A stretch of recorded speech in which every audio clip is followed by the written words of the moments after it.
right, so we have the axle just being supported by the shocks, and we're going to be lowering it onto these jack stands right here. But before we lower it down, we're going to ream out these knuckles for the, what is it, the cab fab steering? Yep. So we're putting cab fab steering on this, and we have to ream out these to a 5/8 hole. That way we can put the heim joints on here. Oh, whoa. Patrick cut off that third or the fourth link mount right there because this is a 3-link setup, so he went ahead and cut that off. We are planning on putting on a truss eventually, but we're just trying to get it on the road as for right now. What are we doing now? Now we're getting the cab fab steering on. Patrick did ream this out, the pitman arm, and now we've got to find a grade 8 bolt to go in right there. He's looking for it. He's lost it. He's got it. And this is the straight bar, so we are having to remove the sway bar links. We may relocate those. Probably not, but we're gonna say maybe. Probably not. So check it out. Patrick couldn't wait to put the 35s on, so he went ahead and threw those on because he wanted to see what they look like, and I think they look pretty daggone good.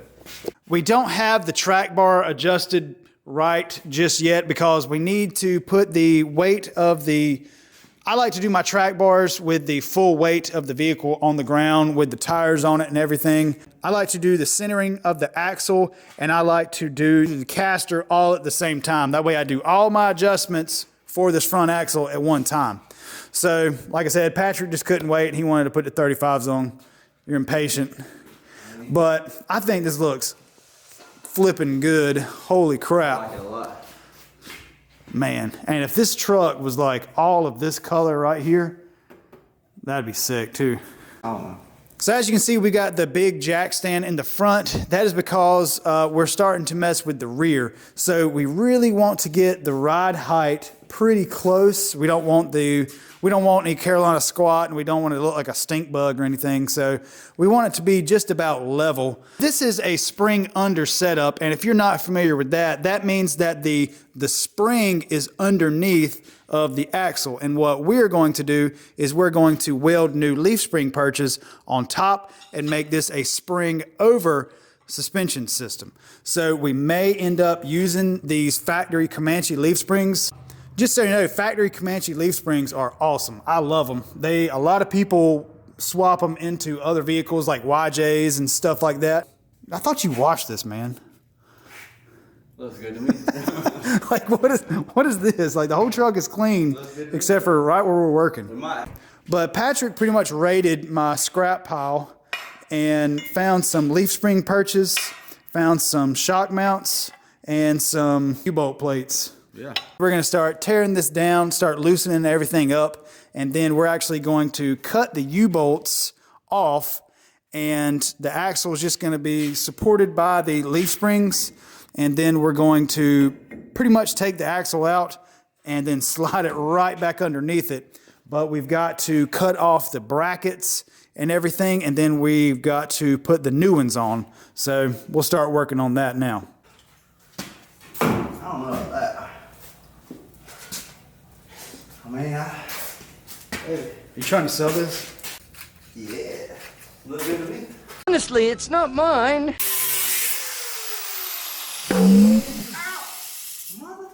Patrick has deleted the e-brakes, and now I'm going to take the drive shaft out because Patrick keeps hitting his head on the drive shaft.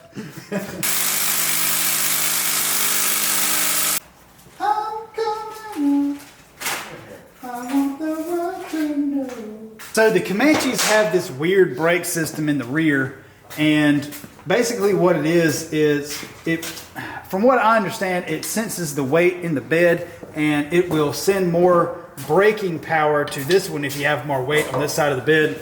It's not really a fantastic design, so we're just gonna pretty much delete it altogether and just put new brake lines all in the rear. Just because it's gonna be a lot easier, there's less fittings, it'll be kind of less brake line spaghetti in the back. So I think we're just going to pinch it off, or what Patrick says is pinch. We're gonna pinch it off and then cut the line. And then replace it eventually. How do you say it? We're gonna paint it off. Paint it. We're gonna paint it. Not pinch it, paint it. So that's some of that brake line spaghetti right there that we're gonna be getting rid of. But now we're gonna be doing a, what are you calling it, Patrick?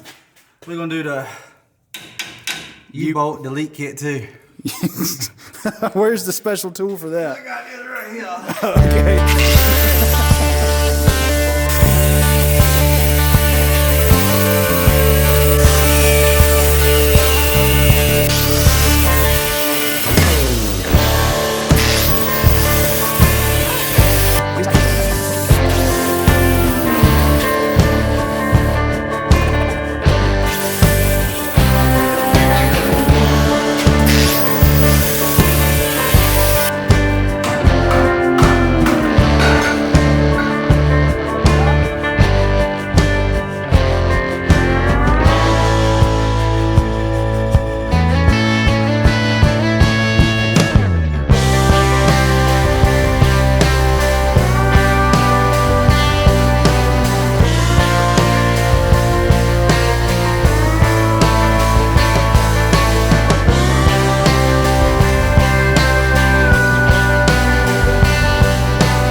Hit me in the butt cheek. Look at my hand. Look at my hand. Fuck. It hit the ceiling. Cheek. That's why I always recommend using DeWalt cutoff discs. The ones at Harbor Freight, or whatever this is. Is this Harbor Freight? Yeah, that's Harbor Freight. Yeah, they're garbage. And that almost took off my butt cheek I'm cheap. and his hand. I keep telling him, get the DeWalt ones. Here.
So it is a new night in the shop, and I think the last thing that y'all saw us do on the Comanche here was we started cleaning off that Dana 44, getting ready for new leaf spring purchase. Well, we're going to be doing a spring over conversion on the rear of this, so the leaf spring purchase are going to now need to be on the top of the axle. So as you can see here, we have some new leaf springs installed. Just kidding, we just painted the old ones.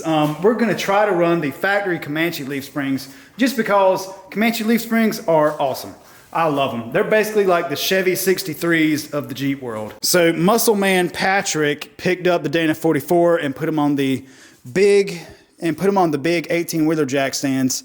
And what we need to do now is we need to clean these up and get the axle ready for the leaf spring purchase.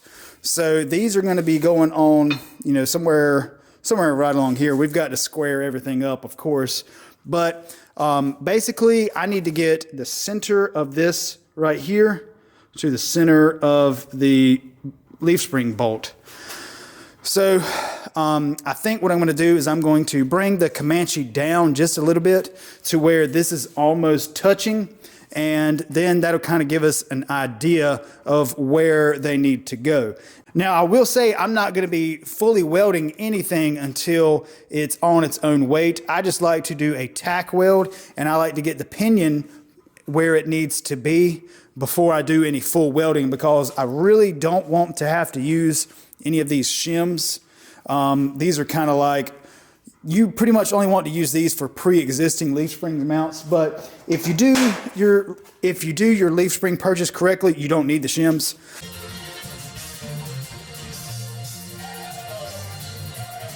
All right, so this is what I have so far. I don't have any of the weight of the leaf springs on the axle just yet. I've just been kind of toying with the pinion angle.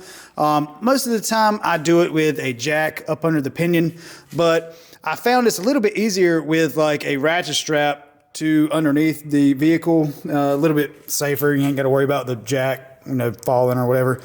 But so now I'm going to start applying a little bit of pressure to this. Now that I have the axle centered and I have it trued and it's level and everything like that, I'm going to go ahead and start putting some weight on this, because I think I have a little bit too much of a pinion angle on here. And if you're not familiar with how to set up leaf springs pinion angles, basically the rule of thumb is that you want the pinion, you want it clocked down just a little bit. So with like a 4-link suspension, you want the pinion pointed straight at the transfer case. Well, with leaf springs, you want to accommodate for axle wrap. So those leaf springs will give just a little bit. So what you want to do is you want to bring the pinion down about 1 or 2 degrees away from that transfer case to accommodate for any axle wrap. So say if this U-joint was pointed directly at the transfer case in a leaf spring, and it did have some axle wrap, this would actually torque back just a little bit. So what you want to do is you want to bring it down just a hair, so when it torques back, when all of the load and all of the torque is being applied to this pinion and this U-joint, then it's pointed directly at the transfer case. It's kind of one of those things, like, it's your rig, you set it up how you want to. I always put at least 1 degree into my U-joints, that way they don't get seized up, because they can seize. I like my U-joints to work just a little bit when they're going down the road. I'm gonna start lowering this down and see if we can get the pinion angle where I want it to be.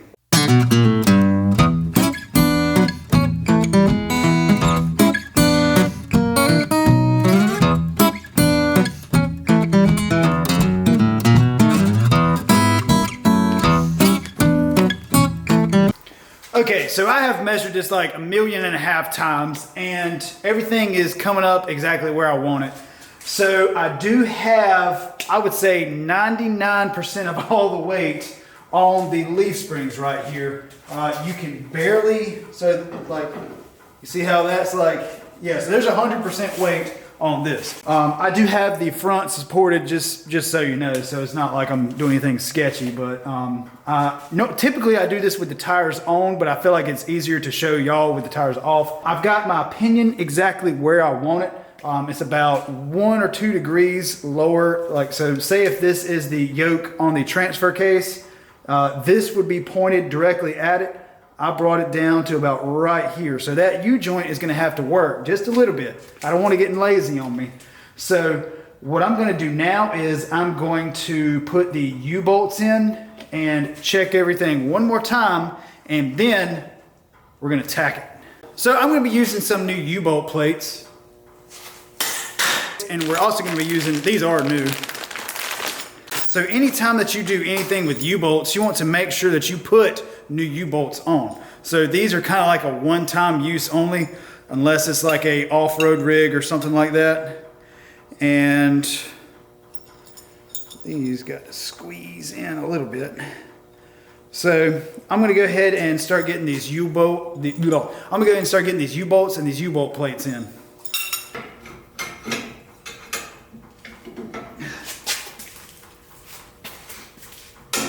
So I have the U-bolts all the way in, and I don't have them torqued down or anything. I just have them tight, so they're holding the axle. But now I'm gonna put smaller jack stands, and I'm gonna see if I can get this thing to a ride height and just make sure 100% that that pinion angle is where I want it.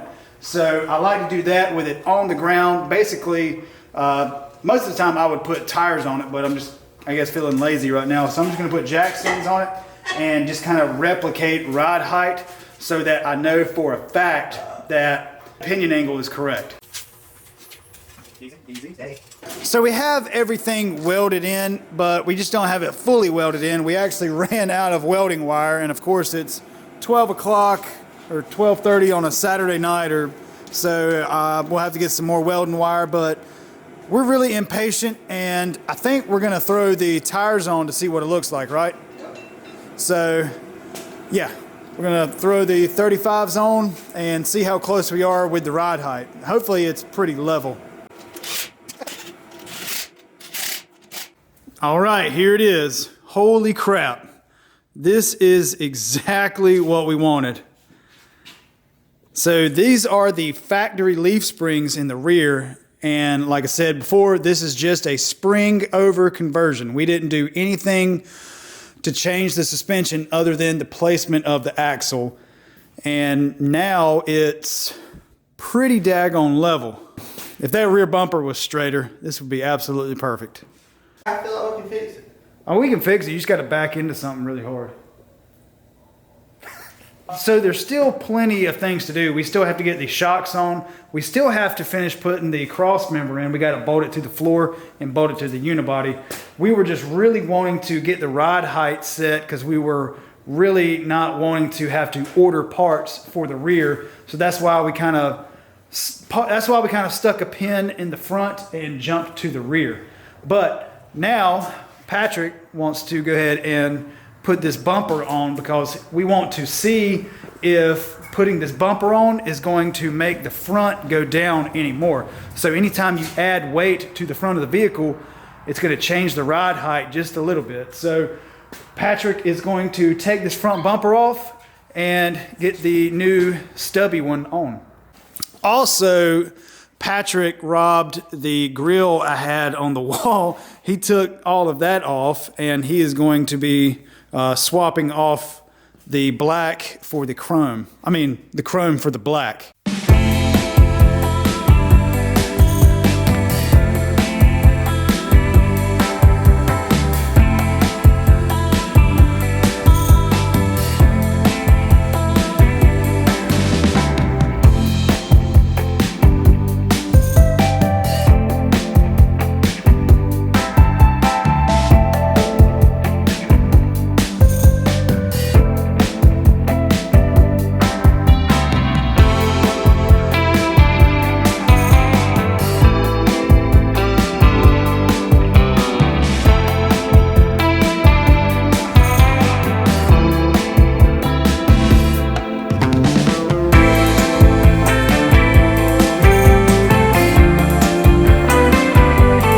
So it's been a few weeks since I have recorded, but here it is. We have the Comanche back together. We have the suspension on, we have the tires and wheels on.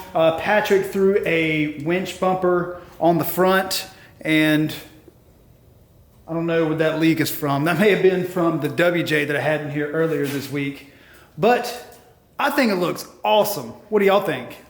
So just by driving it around the yard, the suspension feels 1,000 times better. It is just a little tall for my taste, but we still have to put the winch on the front. We still have to figure out what we're gonna do with like gear and stuff in the back. Patrick wants to do some kind of rack system, or I think he wants to do some kind of toolbox or something like that. So we're still gonna have to be adding some weight to this thing. But the main thing that we need to do is we need to gear it. Holy crap. We still have the 307s in the rear. It has 355s in the front. So if you have a trained eye, you would have noticed that there's no drive shaft in the front. So we're gonna have to re-gear this thing. I think we're probably gonna go with 456s.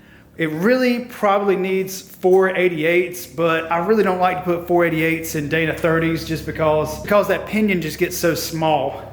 But overall, I am very pleased with it. I know Patrick is too.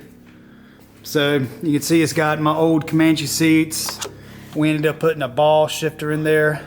And we also need to figure out some kind of protective barrier for this bed here. We need some kind of bed liner in here.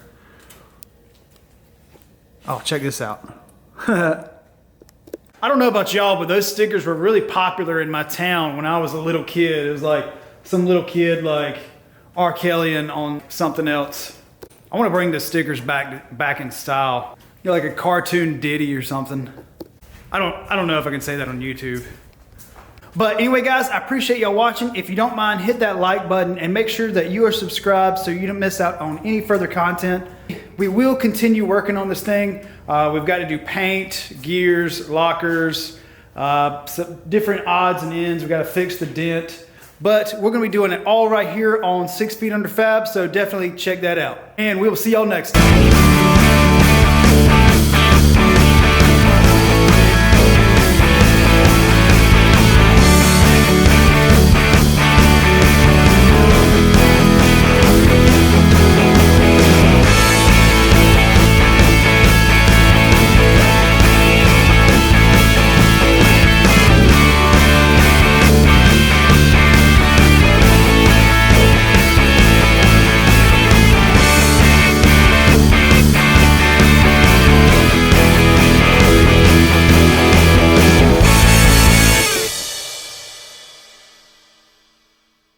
Look at this. Look. Look. I'm glad you asked, Nancy. Dude, it hit the ceiling.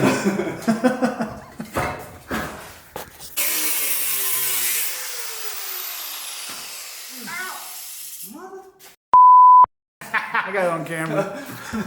Okay. Patrick spilled at least 5 gallons of brake fluid in my shop floor yesterday. I heard about it too. How are you not spilling brake fluid everywhere? Wait for it.